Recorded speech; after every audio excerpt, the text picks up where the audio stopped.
alaikum warahmatullahi wabarakatuh. Waalaikum assalam warahmatullahi wabarakatuh.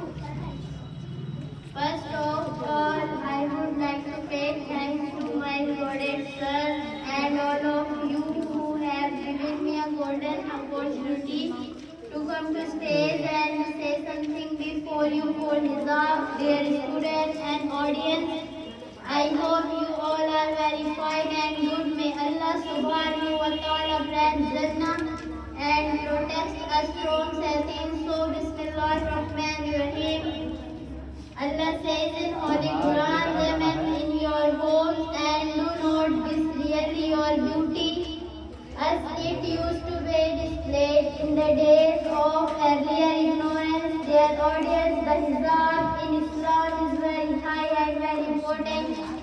If anyone, society, government of country, we will never avoid and wear it because hijab is our right.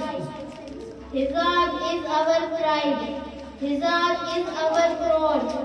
Hijab is our all. Hijab is our identity. Hijab is our beauty. Hijab is our fundamental right. And hijab in Islam is well connected with that of marriage and Islamic family system. In the laws, hijab is a beauty and a symbol of dignity, bar for women. Does not bar women to achieve high goals. That's all. Wa da'wana alhamdulillahi rabbil alamin. Assalamu alaikum warahmatullahi wabarakatuh.